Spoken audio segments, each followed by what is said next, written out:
Buen día. Doctor. Y no podía entrar yo tampoco. Pablo, necesito que me comparta el host para poder manejar el PowerPoint y lo libero. Ahí. El Power lo subo, lo que me pasó hoy a la mañana, doctor. No, pero yo lo tengo también. Listo. Entonces, ya está. Listo. Ya lo tengo. Perfecto. Cuando quiera arrancar, doctor, no hay ningún problema. Sí, ¿cuántos somos? Porque estaban en otra clase, entiendo, hasta recién. Sí, y van a entrar 100, así que faltan 16 ya. Ah, bueno, ya podemos empezar entonces. Sí. Bueno, gracias, Pablo. No, por favor. Libérese de esta torta. ¿Cómo? A los 40 minutos se cortaría, doctor. Y... Sí. No se haga problema. Pero a los 40 sí voy a necesitar que esté porque si me falta un poco voy a tener que volver a compartir. Sí, no hay problema. Y puso a grabar, pongo yo a grabar. Lo puse a grabar. Ok.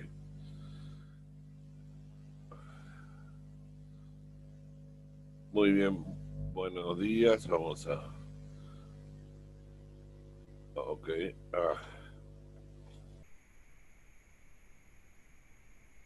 Siempre falta 10 para el peso, ahí estamos. Buen día. Buen día. Hola. Buen día, doctor. Hay compañeros que están esperando están en la sala de espera. Y que entre.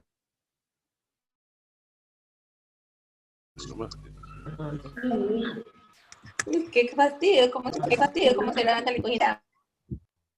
Yo lo que veo, acá no tengo ninguno esperando en la sala de espera. Están entrando, siguen entrando.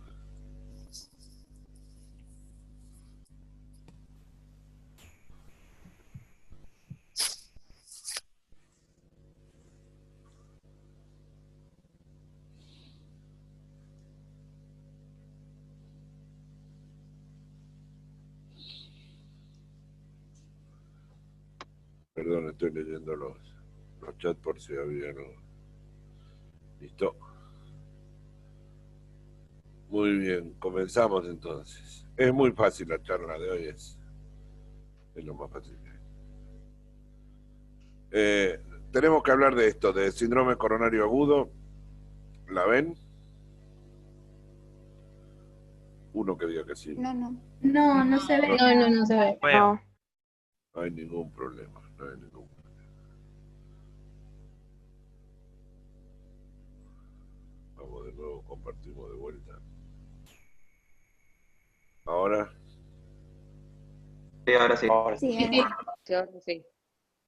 Bueno, entonces, Sí. lo que tenemos que hablar es de semiología fundamentalmente del síndrome coronario agudo. Rápidamente, para empezar, tengan en cuenta esto. Fíjense que las enfermedades que generalmente afectan a la población adulta, la enfermedad cardiovascular, incluyendo el ACV o stroke, corresponde casi al 55% de las causas de muerte. El cáncer un 30% y digamos, otras entre un 10 y un 15%. Por lo tanto, digamos, el conocimiento de la patología cardiovascular hace a nuestra práctica diaria habitual, cualquiera sea la situación que tenemos. He tenido que estar.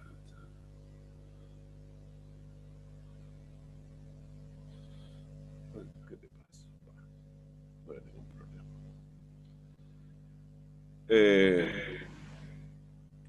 Y Y digamos un poco lo que yo quiero mostrarles particularmente, que ustedes recuerden, porque saben mejor que yo de fisiopatología y de patología, cuál es el centro de todo lo que estamos hablando, y es fundamentalmente esto.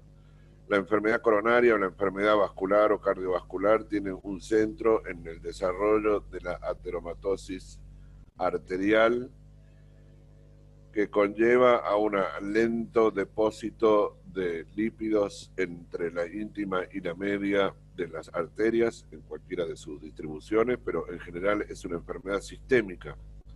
Por lo tanto, un evento vascular en algún lado del cuerpo, lo único que nos sugiere, además de ese evento, es que todo el resto de la economía está más o menos afectado por esa enfermedad. Tener un evento coronario agudo sugiere que ese paciente además va a tener riesgo de accidente cerebrovascular, claudicación intermitente e isquemia de miembros inferiores, isquemia mesentérica o cualquier tipo de arteriosclerosis que se les ocurra. La pregunta sería ¿por qué hay un evento en las coronarias y no lo ha hecho en otro lado? Bueno, eso quizás venga de múltiples preguntas que todavía no tenemos demasiado claro, pero que hay claramente un horizonte que habla de todo un proceso inflamatorio sistémico y local. Aparentemente el elemento más categórico del evento vascular es un desbalance o un exagerado proceso inflamatorio que produce un desarrollo rápido de la lesión de placa y facilita la aparición de los eventos trombóticos oclusivos. Todo esto, digamos, la inflamación creo que va a ir ganando más tiempo en nuestra mente y vamos a encontrar que la mayoría de las patologías, cualquiera sea su etiología, tiene una respuesta individual dependiente de la capacidad de respuesta inflamatoria que ese paciente tiene y de los mecanismos que lo controlan. Así que es probable que en los próximos tiempos, todo el tiempo estén hablando de interleuquinas, de macrófagos, de sustancias de liberación, de radicales libres, de un montón de cosas que van a ser comunes a muchas patologías. Lo cierto es que, de acuerdo a la actividad inflamatoria sobre una lesión específica, tenemos la respuesta específica esperada. La ateromatosis, como les decía, es un proceso que en general es un lento proceso de acumulación que incluso ha permitido observar lesiones de depósitos grasos en arterias de nonatos. Aorta de nonatos ya tienen a veces depósitos de grasa, pero ese lento depósito conlleva en general muchos años, favorecido o no por una genética particular de los individuos, por la actividad inflamatoria que les decía, y por la suma de factores de riesgo que facilitan o no este depósito: diabetes, hipertensión,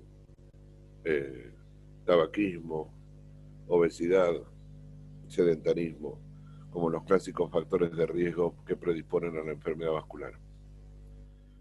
Esa placa, ese acúmulo de grasa, esa placa blanda que lentamente empieza a incrementarse y que facilita la acumulación de cristales de calcio y que frente a un proceso no exactamente develado se produce en algún momento de la vida una ruptura, fracciona por hemorragia interna de la placa o por lesión directa sobre el endotelio, fracciona el endotelio, se rompe y se abre, exponiendo a la luz todo el contenido lipídico, lípido cálcico que tiene esa placa y que facilita en primer momento una aposición, una adherencia plaquetaria y después una adhesividad aumentada de la misma y la formación de un trombo. Esta es la placa, acá tienen la íntima adelgazada y la ruptura que se puede producir, que esa imagen esta es muy típica. Esta era la placa hizo una hemorragia interna y rompió el endotelio, expuso su carga, facilitó la agregación plaquetaria. Este trombo parcial puede ser también un trombo total y producir una oclusión de la arteria, en este caso coronaria. Es muy evidente. Esto sería, digamos, el proceso de progresión de la placa aterosclerótica hasta encontrarse en una situación de complicación. Todo esto ustedes ya lo conocen y no quiero cargar las tintas con respecto a esto. Con respecto al infarto de miocardio, al síndrome coronario agudo, como lo llamamos ahora, en realidad es un síndrome que es muy fácil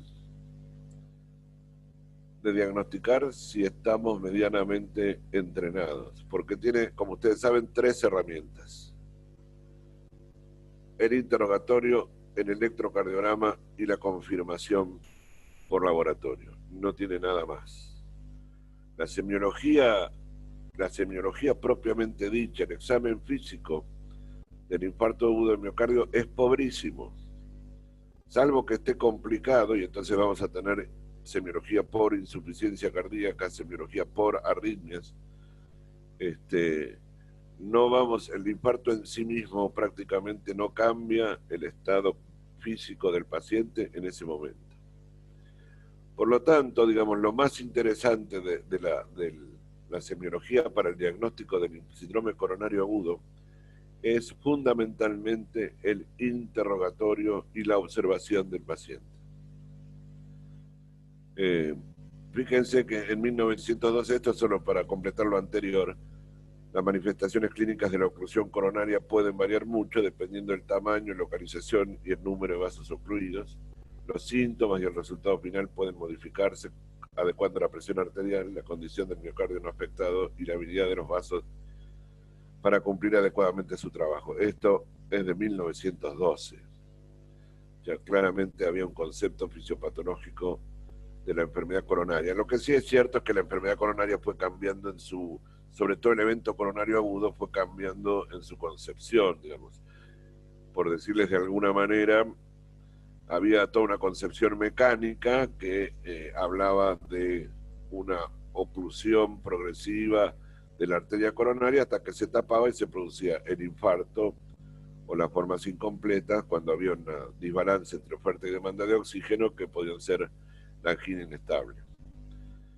Ese concepto mecánico de la arteria después pasó a un concepto mucho más funcional con los estudios de Fuster, entre otros, que para 1980 ya hablaban de la placa aterosclerótica, el accidente de placa y el efecto trombótico del accidente de placa. Este concepto que cambió mucho la historia del síndrome coronario agudo permitió pensar en cómo actuar sobre la obstrucción aguda por trombo, y más o menos para la misma época empiezan a aparecer, por ejemplo, los trombolíticos. Al entender que no era una cuestión estrictamente mecánica, sino que había un componente muy dinámico por formación de trombo, aparecen los trombolíticos y cambian la historia de la evolución del infarto. Para que se den una idea, hasta 1970, ustedes no habían nacido, pero más o menos hasta 1970, 75, el tratamiento del infarto consistía durante mucho tiempo en permanecer en casa en reposo absoluto por un tiempo prolongado. Después apareció para finales de los 70, apareció la unidad coronaria, o mediados de los 70, la unidad coronaria que redujo la mortalidad del infarto, pero fundamentalmente porque muchos de los pacientes que quedaban en casa evolucionando de su infarto se morían súbitamente. Se morían súbitamente porque hacían arritmias ventriculares. El primer gran cambio de la historia del síndrome coronario agudo fue inventar un monitor y poner al paciente a monitorearse durante los primeros días del infarto. Con un cardiodefibrilador al lado, esa sola observación por monitor de la aparición de arritmias cambió la historia en la mortalidad del infarto. Pero después no teníamos más nada para hacer el tratamiento. La aspirina, para que se den una idea, que es la primera gran droga que aparece universalmente para el tratamiento estrictamente del infarto, se empieza a aplicar entre 1982 y 1986. con los trabajos del GIS y del ISIS. Y recién después aparecen, o más o menos en el mismo tiempo, aparecen los trombolíticos y la angioplastia. Estamos hablando de fines de los 80, principios de los 90, y acá ya estaban casi por nacer algunos. Y después vino toda la gran evolución de la angioplastia hasta los tiempos actuales. Pero después de entender que el infarto era un fenómeno dinámico que producía un accidente de placa y la formación de un trombo, no nos alcanzó con eso, y ahí es cuando estamos hablando en estos momentos de una enfermedad con una fuerte actividad inflamatoria, que entre otras cosas produce la ruptura de placa, y por eso no solamente lo van a ver en la segunda mitad del año que viene, no solamente vamos a dirigir el tratamiento al trombo, sino que además tenemos que dirigir el tratamiento hacia todo el fenómeno inflamatorio que ronda alrededor de la ruptura de placa. Es muy interesante, por supuesto. Para ustedes puede ser que no, pero ánimo. Bueno, esto simplemente quiero comentarles esto para que lo tengan presente. Cuando hablamos de síndrome coronario agudo, ya no hablamos de infarto agudo de miocardio, a pesar que es un síndrome fisiopatológico. Por infarto identificamos a la necrosis isquémica de un tejido, coronario porque es de un tejido, digamos, es la obstrucción de una arteria coronaria que produce la isquemia del tejido coronario, y agudo porque ocurre súbitamente. Sin embargo, más allá de la definición anatomopatológica, lo acompañamos en su definición teniendo en cuenta si hay elevación del ST o no tiene, perdón, si no tiene elevación del ST o si tiene elevación del ST. ¿Y por qué decimos que nos fijamos si tiene elevación o no del ST? Cuéntenme un poco.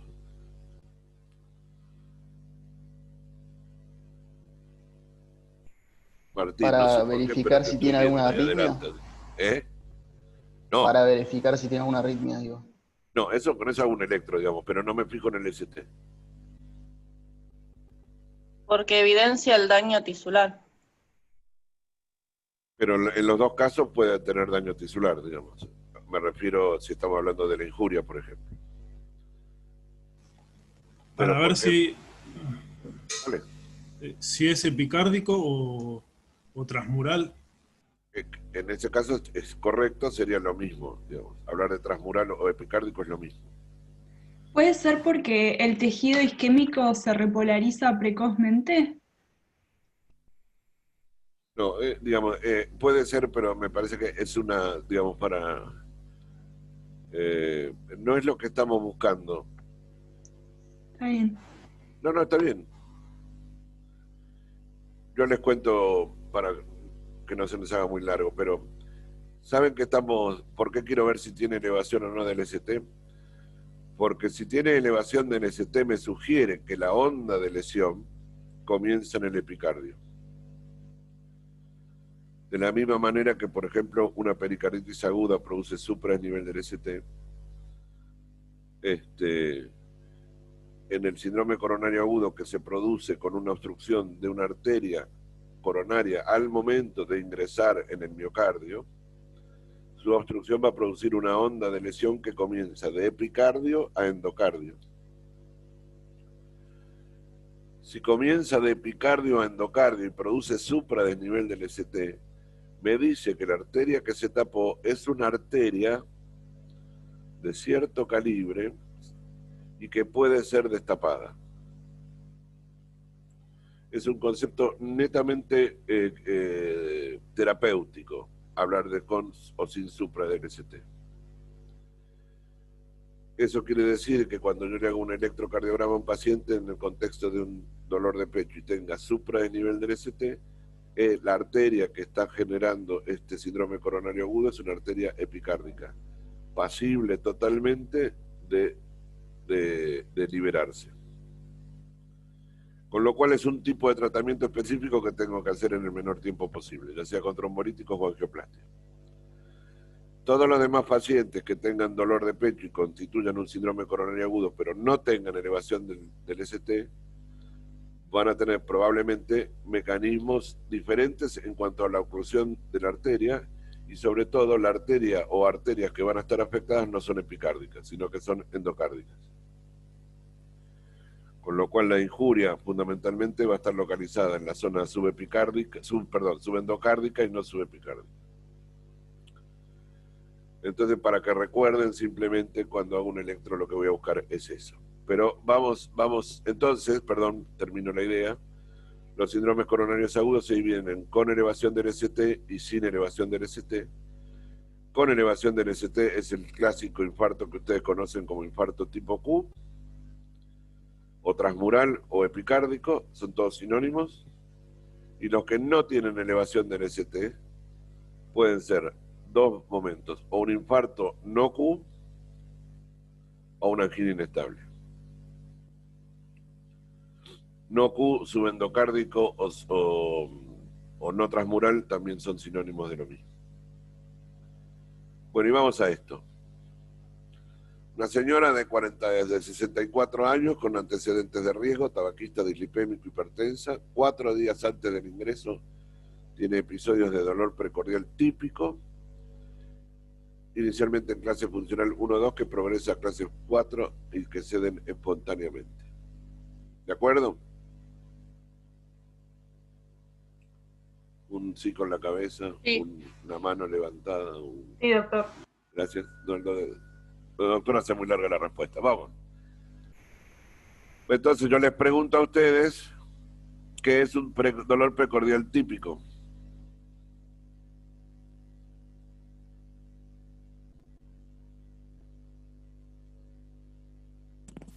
Un dolor de opresión en el pecho que va a irradiar hacia el brazo izquierdo. Es un dolor opresivo en el pecho que irradia al brazo izquierdo. Es un comienzo adecuado. Sí. ¿Qué más? Puede tener más de 20 minutos de duración. Que comienza con el esfuerzo y cede con el reposo. Para no dejar respuestas sin contestar, que dura más de 20 minutos, es correcto. ¿Puede durar menos? Sí. Sí, puede durar menos. ¿Y hasta cuánto puede durar?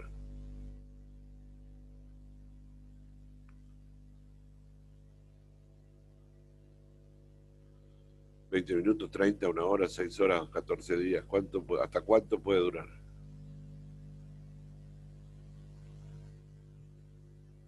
¿20 minutos, 30 minutos?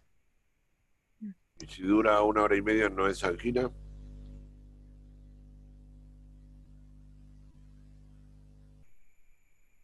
¿Qué momento? Días. Puede durar días. Sí, pero si dura días no es angina. Porque es interesante esto. Primero, ¿por qué duele?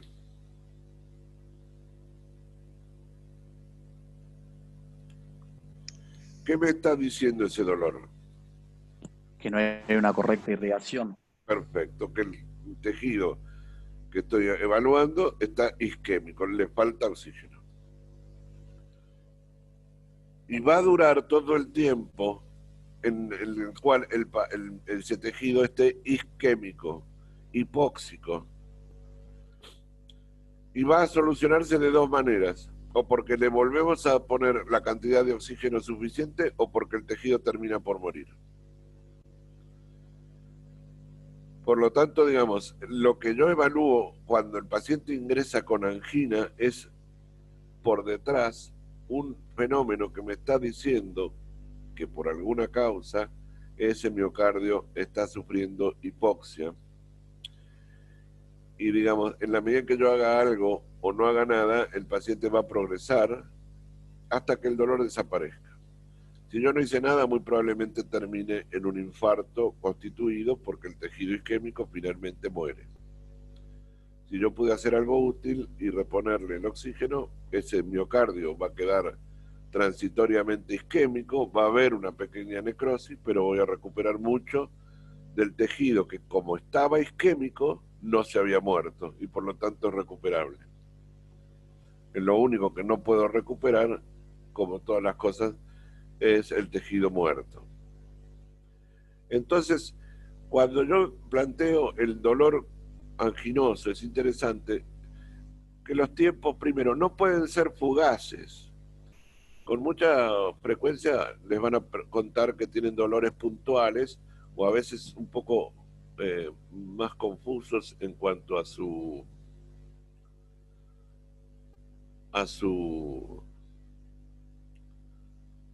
¿cómo se llama esto? A su localización, pero cuando un paciente refiere que el dolor duró 1 minuto, menos de 1 minuto, es prácticamente imposible que eso esté relacionado con un dolor de tipo anginoso. Un dolor de tipo anginoso es, digamos, en la última instancia de lo que nosotros llamamos cascada isquémica.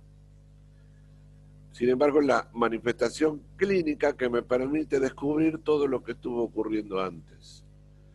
Porque ustedes saben que para llegar a la angina hay un proceso en la arteria que se empezó a tapar o se tapó, que empezó un tiempo antes, cuando lo primero que pasó es que esa isquemia produjo alteración mitocondrial de las células. Y esto después llevó a una inestabilidad de la membrana de las células. Alteró el intercambio electrolítico, entre otras cosas, del sodio-potasio intra y extracelular. Y lentamente empezó a producir un deterioro de la función del ventrículo en función de que se altera el sincicio miocárdico y por lo tanto se empieza a contraer un poco menos. Junto con esto empiezan además los cambios eléctricos que ya venían por las alteraciones de los canales y empiezan a aparecer alteraciones del ST. Y finalmente aparece el dolor. Por lo tanto, es casi imposible pensar que todo un fenómeno que conlleva un largo proceso de desarreglo dure 1 minuto, porque tendríamos que pensar que se arregló en 1 minuto. En general, los dolores de este tipo, más allá de que podamos actuar sobre ellos, son dolores que no duran menos de 15 a 20 minutos y que se prolongan en el tiempo. ¿Cuánto se prolongan en el tiempo? Todo el tiempo en el que el tejido esté isquémico. Por eso, ojo, que angina es todo dolor de origen coronario o isquémico coronario. La angina inestable tendrá una duración, pero los infartos tendrán otra duración, pero el dolor es la angina. Entonces, me faltaba contestar una de las observaciones que hicieron, que comienzan con el esfuerzo y ceden con el reposo. Pero esto es cierto totalmente, pero entonces yo tendría que pensar que si empiezan en reposo no es angina. No se ve la presentación porque la saqué. Ahora la pongo de vuelta.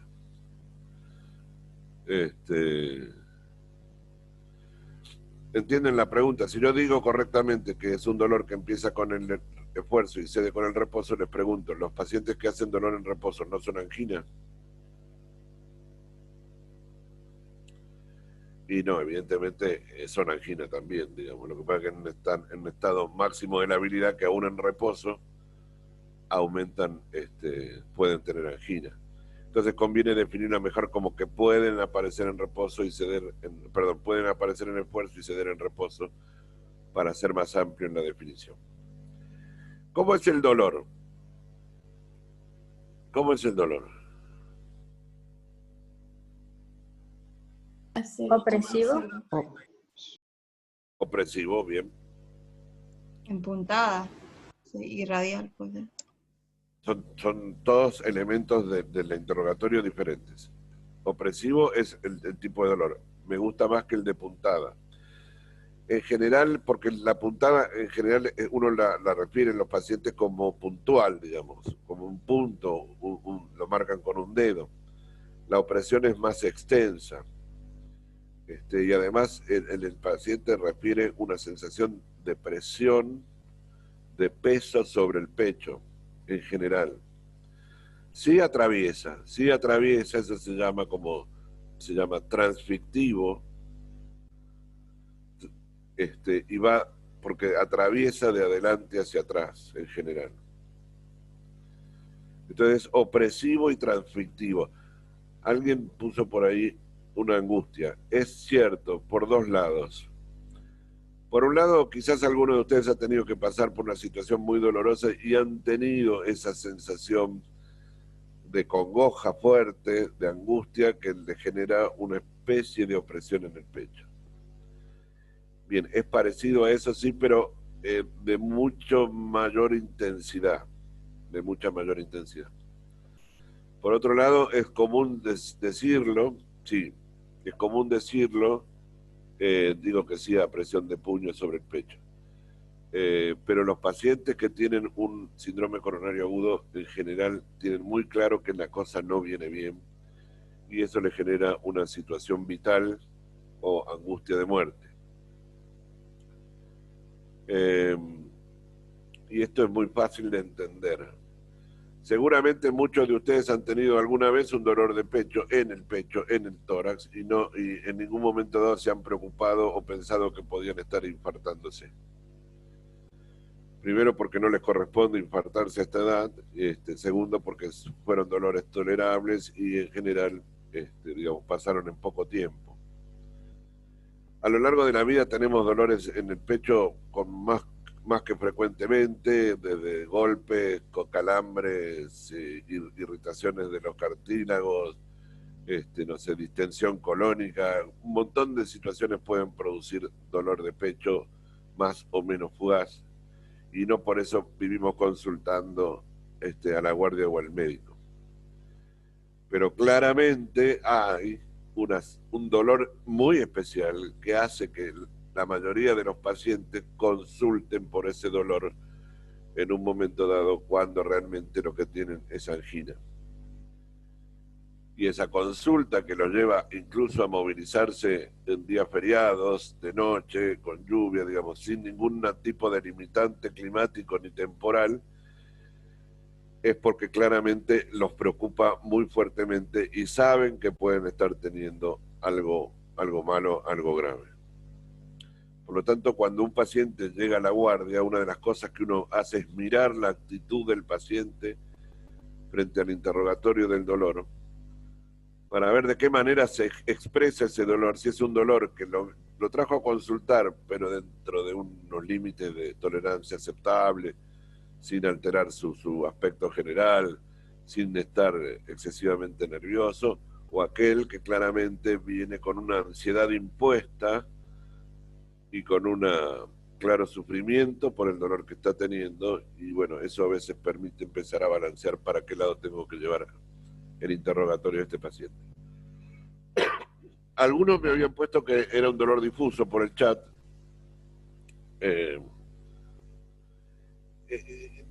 Digamos, es difuso, pero no tanto. Claramente es un dolor del precordio, no. Y el precordio fundamentalmente sobre la zona izquierda del tórax anterior. El resto del tórax en general no se compromete tanto, no es un dolor generalizado del tórax, sino que en general está limitado a eso. Ahí están todos, mirá qué interesante.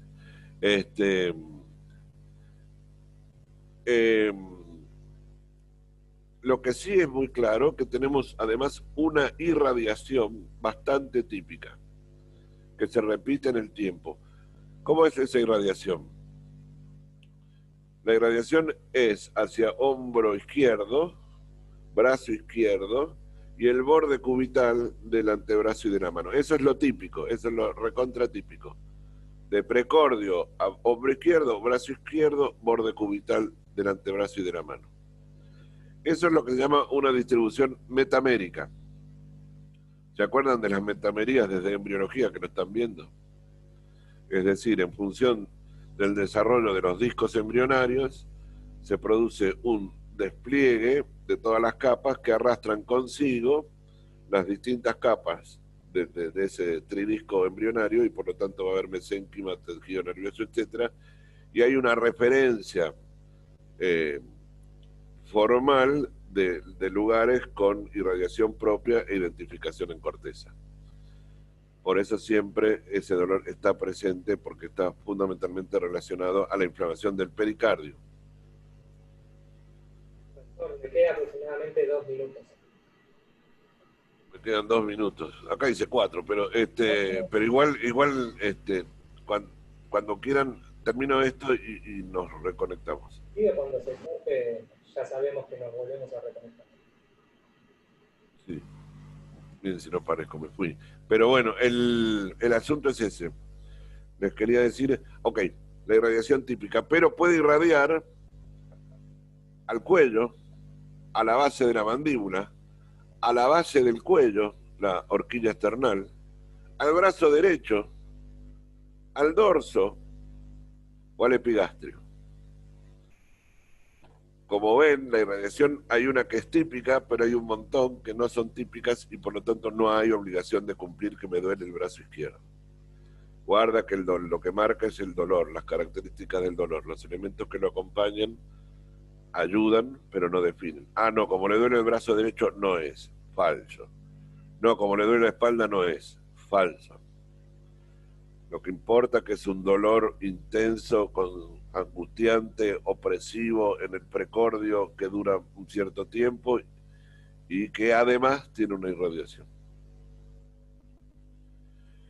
¿Que puede calmar con nitritos? Puede calmar con nitritos, pero muchas veces no calma con nitritos. Y que se puede acompañar de otros síntomas, como náuseas, vómitos, sudoración fría, palpitaciones o falta de aire, que algunas veces son solamente respuesta vagal a la intensidad del dolor y otras veces están sugiriendo alteración de la mecánica ventricular. Y recién ahí, cuando aparecen estas cosas, la semiología se puede hacer positiva. Pero entonces, pero digamos, hemos gastado más de media hora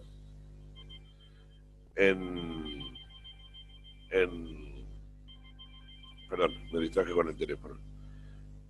Hemos gastado más de media hora en explicar el elemento sustancial del diagnóstico del síndrome coronario agudo, que es la angina.